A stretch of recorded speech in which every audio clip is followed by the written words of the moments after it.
Hi everyone, welcome to episode 2. I'm going to show you how to make a hedgehog. Now, as you can see, I've already gotten a head start, and that is simply because I'm technologically illiterate, got halfway through filming, and then realized my phone was dead. So we're just going to start fresh from the beginning using only a paperback this time, because hardbacks just, unless you're going to keep the cover, it's not really worth the extra 3 steps of stripping the paper from the spine. I actually got this copy at the Lake Wiley location, so if you're ever in the area, I would highly recommend checking that branch out. They have a small shelf where they give out free books. I found it as an invaluable resource for craft supplies. Now, take a good long look at that paperback. Is it worthy of reincarnation as a hedgehog friend? If the answer is yes, hurry it along its path and start snapping its spine. And then we can move on to the folding. Open up to the first page, fold it over to the left hot dog style edge to edge, and crease it. And then you're going to crease it very well. Make sure that it is super crispy with your creases, because the crispier your creases, the more fluffy your hedgehog is going to be. And then decide which end is going to be the head and which one's going to be the tail. They're going to be 2 different size triangles, so the tail is going to be slightly smaller than the head. It'll be about half the size of the hot dog fold. So as you see here, you'll make a tiny little triangle, crease it down, and then for the head, you're going to actually take the corner of the page all the way to the edge. And do your best to line up these triangles as neatly as possible, and it'll just keep the shape better. I'm going to show you one more time, a little bit slower.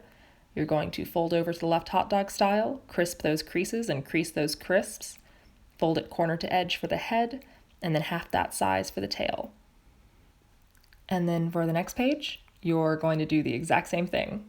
And you're just going to keep on doing the same thing for a while, though it won't take long for you to notice the accordion fold, which is pretty encouraging. Do not fold it like this. This is not going to do anybody any favors, least of all your hedgehog. You want them to fold individually on top of each other like that. And then go right back to folding. It won't take very long for you to not just notice the accordion fold, but notice that it is fluffed up so much that it is hard to hold it down while folding new layers. That is where things like clothespins, hair clips, or binder clips come in handy. I also like using the clips because it happens to keep the creases extra crispy, in case you couldn't guess. And then you just continue on folding. I'm going to skip forward about 6 hours so you don't have to watch the entire process. You're welcome, by the way. And then when you reach the end, you can choose to keep the book unfolded as a base, but I prefer to remove it entirely so you can just have the hedgehog. You can do this with an X-Acto knife or scissors. I decided to just tear at it like I was some sort of barbarian.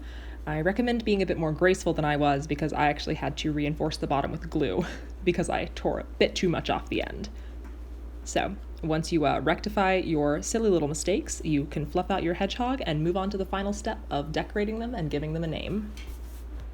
And I'm a pretty big fan of waste not, want not when it comes to these upcycled crafts, and so instead of going out and buying accessories or things to use for their faces, I decided just to freehand some eyeballs and noses from the back of the paperback, which was a really nice glossy black color, which worked out very serendipitously, I might add.